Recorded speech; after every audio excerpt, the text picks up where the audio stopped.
Bonjour, bienvenue, je suis Sylvie de la méthode Sylvie, mon site de cours en ligne de Pilates Yoga. Donc c'est le 1er décembre, ça m'a inspiré, c'est bientôt Noël et j'ai eu envie de vous préparer le calendrier de l'Avent de la méthode Sylvie.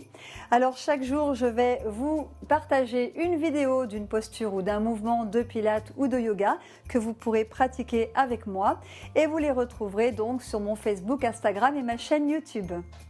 Alors on va commencer par voir quelques bases qui vont nous permettre de pratiquer en sécurité et efficacement. On va commencer par l'alignement. Un bon alignement va nous préserver les articulations pour ne pas les user prématurément.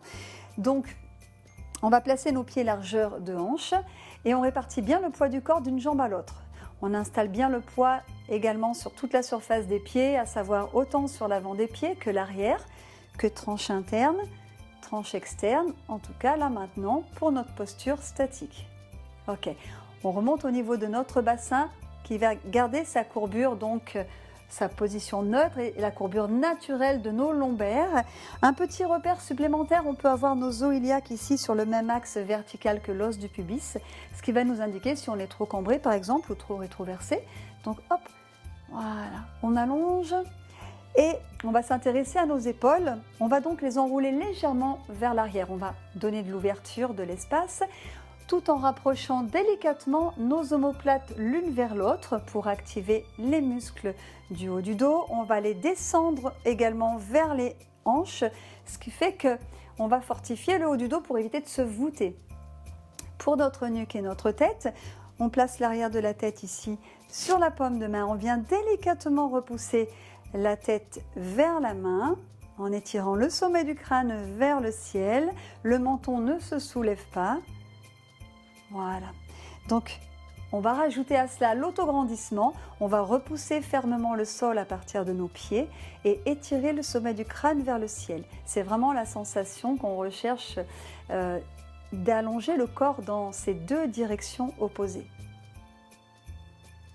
Donc, vous pouvez peut-être sentir un léger raffermissement dans votre corps, le simple fait d'être bien aligné, de vous autograndir sans bloquer, sans verrouiller vos articulations. Ça reste libre.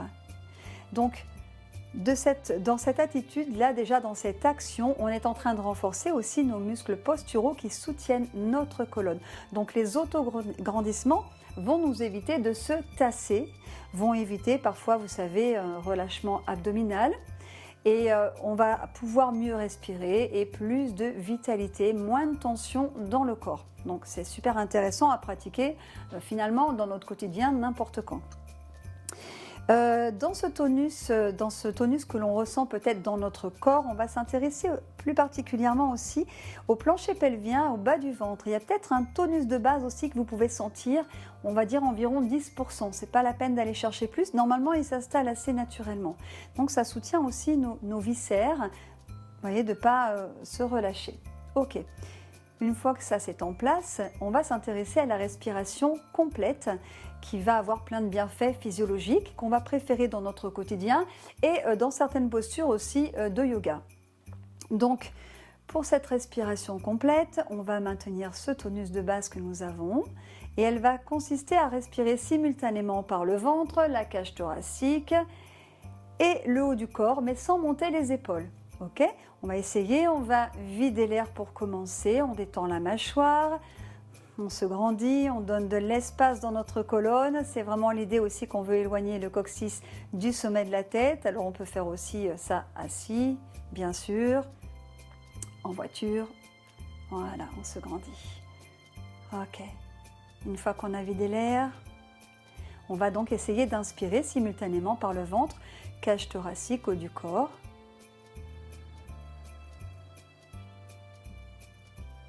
Et expirez. Voilà, portez attention à l'intérieur de votre torse, à l'intérieur de savoir comment ça se passe pour vous. Parfois, il faut un peu de pratique pour se familiariser un peu plus avec les sensations à l'intérieur du corps. On va reconnecter avec son corps. Et encore une fois, on va inspirer par ventre, cage thoracique, haut du corps.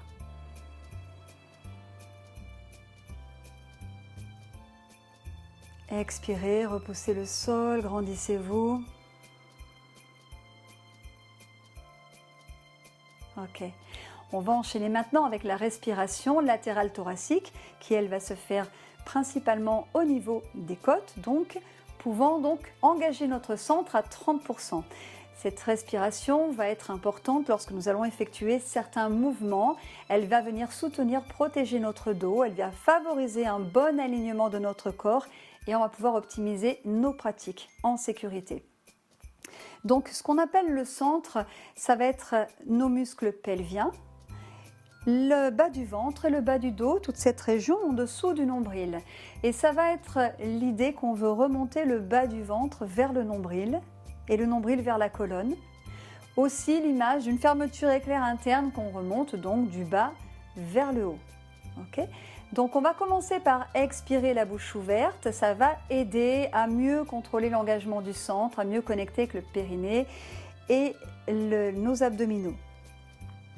Donc on se grandit, on met en place tout ce qu'on a vu déjà et on commence sur une expiration et cette idée de remonter le bas du ventre vers le nombril et le nombril vers la colonne. Et là maintenant, si ça ne peut pas ouvrir à ce niveau-là, si on maintient maintenant cette ceinture abdominale à 30%, ça va donc ouvrir plus haut. On peut placer les mains comme ceci sur les côtes. C'est l'idée que nos côtes viennent repousser nos mains sur les côtés. En fait, ça s'élargit tout autour de la cage thoracique, tout le pourtour. Et à l'expire, à nouveau, repousser le sol, engager le centre. Et à chaque fois, cette remontée de la fermeture éclair interne, c'est pas figé. Nos muscles, effectivement, que nous contractons, j'aime mieux parler d'engagement parce que ils vont se contracter effectivement, mais ils ne doivent pas se bloquer, ils ne doivent pas se contracturer. C'est vraiment l'idée d'un mouvement interne progressif, c'est en fait un mouvement dynamique qui est coordonné avec notre respiration.